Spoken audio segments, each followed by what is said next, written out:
I'm incredibly delighted to host and welcome Mary Post, the Chief Executive Officer of American Academy of Neurology, which I am a proud member of since 2003 as an international junior member to begin with. Now I'm a corresponding fellow. But today I'm representing World Federation Neurology YouTube channel. Mary, very good evening to you. It's a morning for me and evening for you. How are you?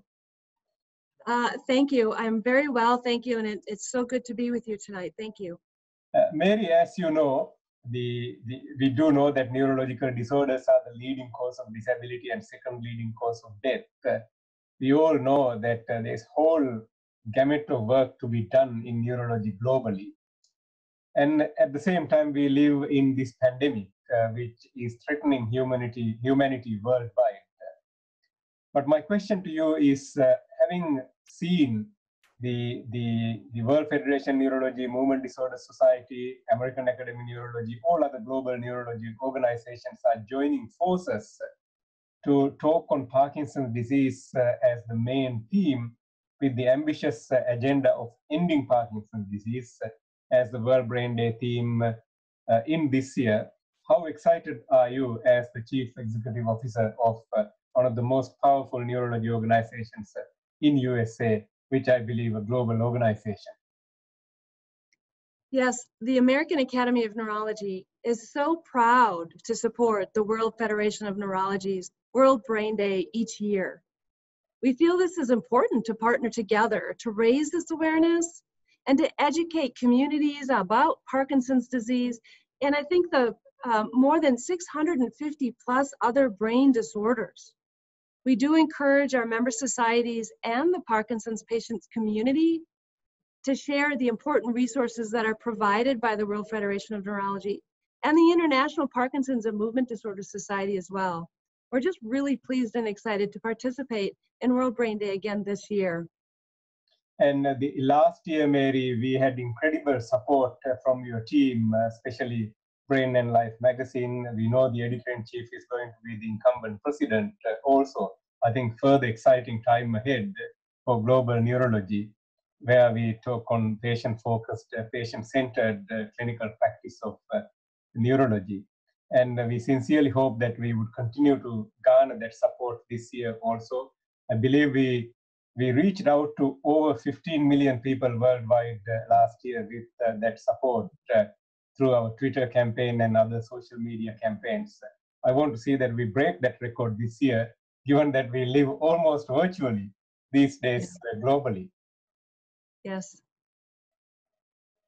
Mary, I'm going to change the topic, but before we do that, what is your final message to AAN members? As you know, you have a large gamut of international members, basically representing over 100 countries also. We do.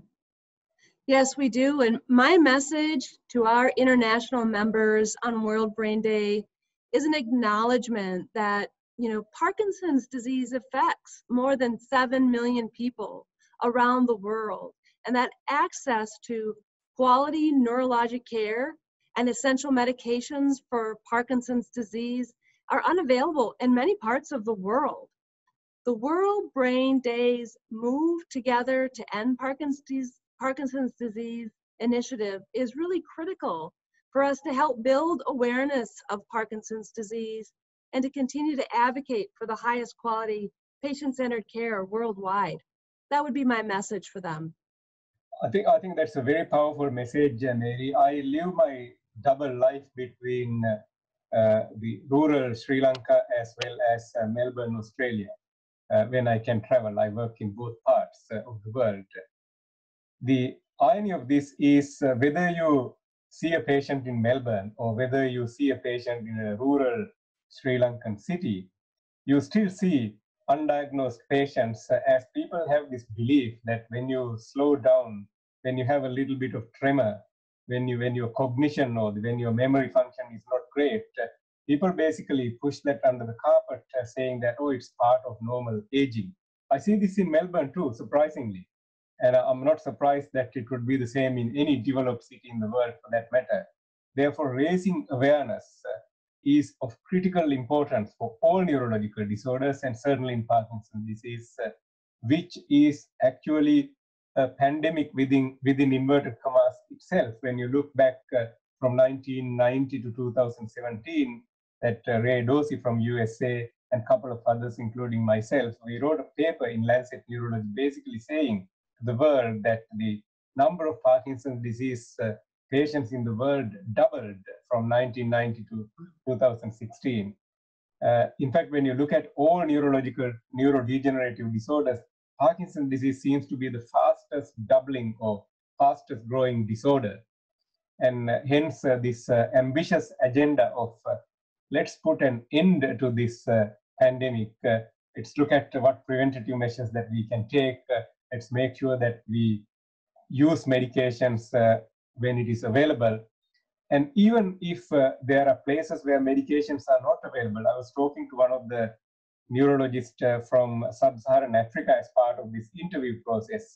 He pointed out to me, although they have much difficulty accessing medications, one of the problems that he faces is when you don't make the diagnosis, you don't even advise them on physical therapy, little bit of dancing, physical activity, which helps them to be happy and improve their quality of life. Therefore, with all these fronts, whether you live in a resourceful, well-developed city in the world, or whether you live in a place where resources are very limited, knowing what you are dealing with is the first step promoting better care for these patients, for which you and me both stand for. Yes, so important. Absolutely. So thank you very much for those tremendous support, and we look forward to receiving that support and working together, and it's all about working together. Mary, let's talk about you a little bit now. You have just been appointed as the Chief Executive Officer for American Academy of Neurology, which is a pioneer neurology organization when it comes to education and the collaborations, research, the whole lot. Tell us about a bit about you. How did this journey come about? We were a community, and that we worked hard together and really shared in the resources, both in good times and difficult times. And you know, also in those years, I worked as a nurse aide in a nursing home during my high school and my college years. So I really had the opportunity to help care for the elders of the community, including my grandmother who had Alzheimer's disease. And that experience really developed some core values for me in terms of hard work and being part of a community and the things that you can accomplish as a community. I really had a great opportunity to bring those values into my adult life. I attended undergraduate studies at St. Cloud State University, where I received my bachelor's degree in business education, and had an opportunity during my second year of undergraduate work to attend school abroad in Aalborg, Denmark for 6 months, which was a real remarkable experience for me, especially because of that small town childhood that I had. I was able to travel across 12 different countries and get exposed to and learning about different cultures, languages, and lifestyles that I truly appreciated and continue to value as a pivotal and influential time in my life. I did go on to receive my Master's of Business Administration degree in Human Resources, and actually accomplished that degree while I worked for the AAN in my early years. So I was really able to advance my leadership. The Academy was my first journey, actually, beginning in 1992 into leadership. I was looking for an opportunity coming out of my undergraduate degree, and the people of the Academy really inspired me towards their mission and impactful opportunity to contribute to meaningful work. In fact, I would say my leadership development and foundation was established at the AAN.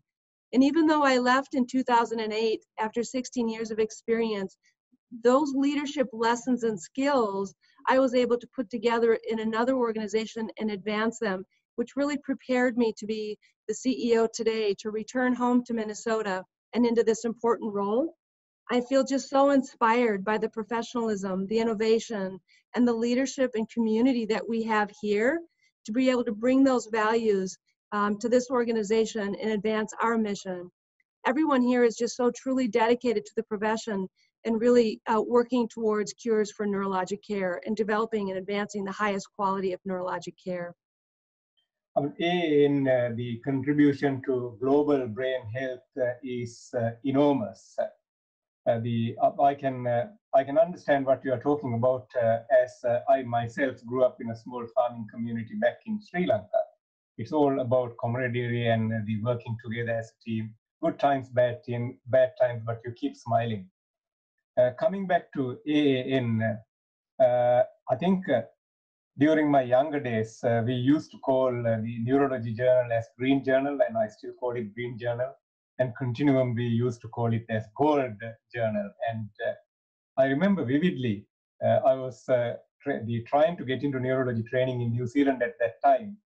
And the competition was high to get into neurology. Although I was not an official neurology resident, I remember I was able to convince two neurologists as I was covering the run that as I'm doing neurology, do you mind signing off this paper saying American Academy of Neurology? I'm actually doing neurology and they should allow me to become a junior member.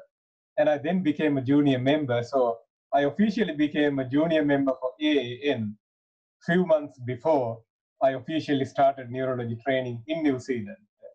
Mainly for the reason that the resources that you get for, I believe those days the membership fee was like $100, was way over 10 times more than what you would pay for.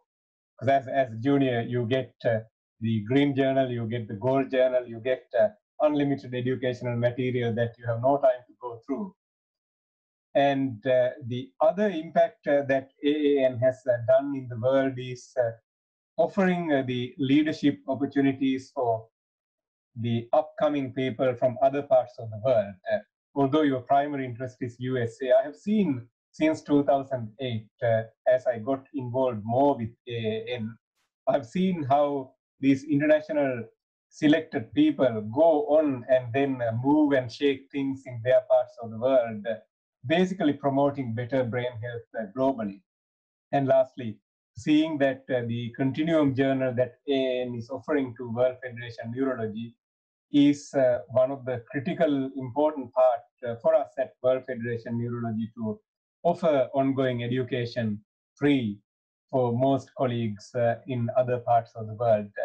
As I represent both sides of the world, I'm of the firm belief that if the suffering is universal for human beings, the solution for that suffering has to be universal also. I don't believe that we have Russian suffering or USA suffering, Australian suffering, or Sri Lankan suffering. When people deal with neurological disorders, they suffer in human way. I think as organizations, we have to have this broad agenda to support our mission during our lifetime on this planet. So I'm incredibly grateful individually as well as a group for AAN for those the broad agendas and broad visions. And when you go through the history like A.B. Baker, Ted Munsat, you can go on talking some great names who instilled this philosophy with global impact. Mary, changing the topic a little bit, we are living in this pandemic. I have seen European Academy of Neurology offering their conference virtually, and I read somewhere that it was attended by over 40,000 people. How does AAN expanding ongoing educational opportunities in this tough environment? Yes, it is a challenge, but where there's challenges, there are opportunities for us. And we are embracing these opportunities to be more innovative and to look at new opportunities to drive value for our members. So our conferences, you'll see our scientific highlights that we put online, virtual, just a couple of weeks ago. So we have highlights, our science highlights are online and virtual with over 1,500 posters that are available for viewing. Which has been a real hit. Our members and neurologists have really found that of great value. As we look at our conferences and our annual meeting, we too are looking at virtual platforms and opportunities to share the education and the engagement virtually. As we look to 2021, we are looking at how we can offer that experience, not just virtually, but what other ways might we be able to do something face-to-face with our members and our attendees.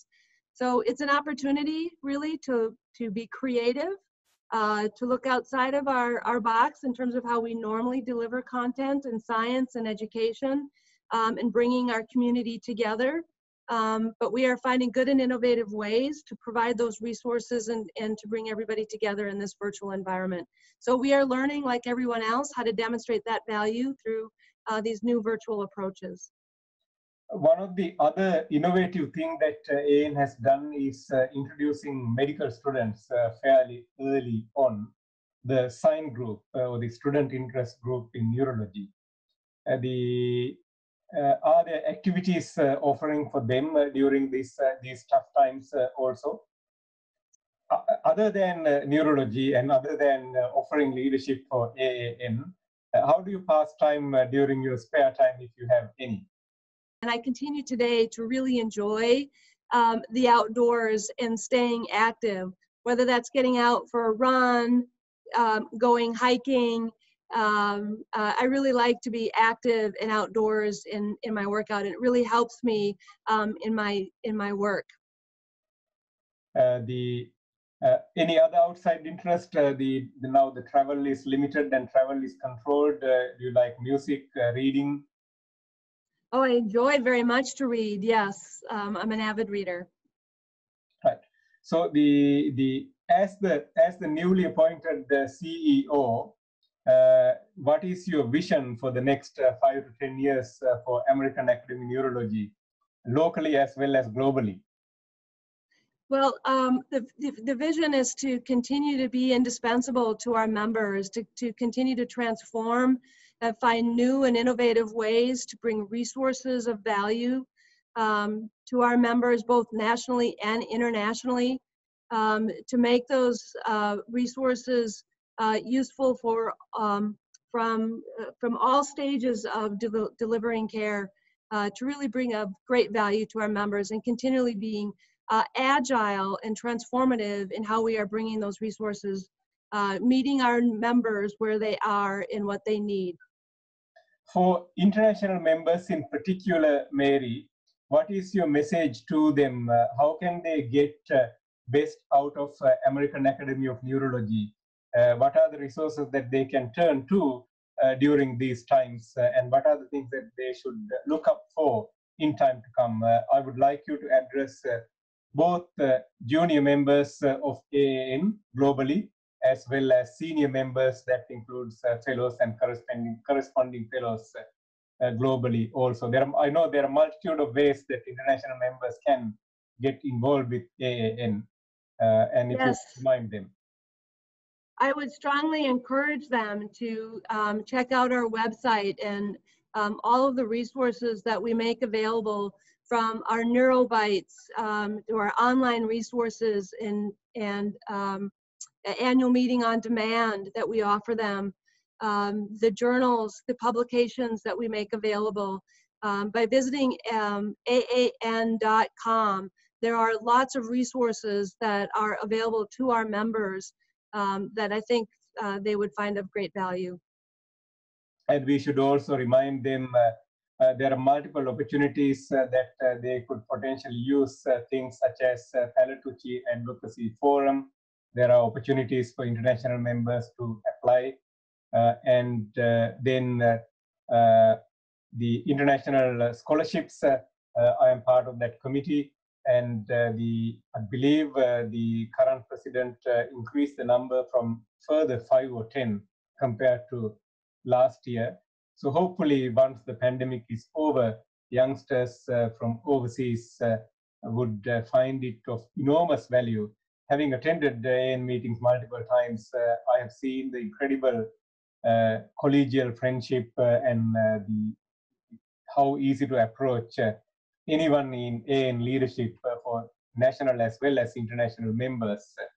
So we would encourage them to check those things out when it is time to do so in time to come.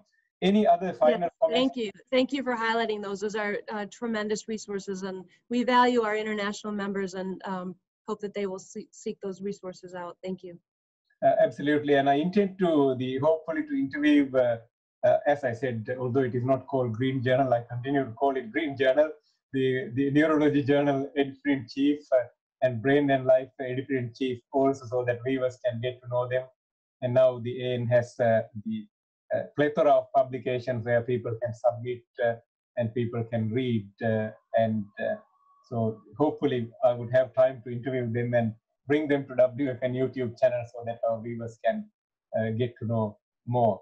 Any other final comments, Mary, before we finish this interview off? Oh, I would just like to say again that the American Academy of Neurology is proud to support the World Federation and the World Brain Day. And thank you very much for this opportunity to talk with you tonight. Thank you, Mary. I know how incredibly busy you are, but despite that busy schedule, giving us time to talk about a few things of you and about AN and about WFN, and basically both of us are inviting all of our viewers, members of both organizations. It's about working together. We have a common set of problems, and we are in the middle of a pandemic, and the more solidarity that we demonstrate, more win we can bring to our patients, which is the whole purpose of our existence as neurologists and academy leaders and WFN leaders for that matter. Thank you very much. Stay safe, stay well. Thank you, you too. Bye-bye. Take care, bye.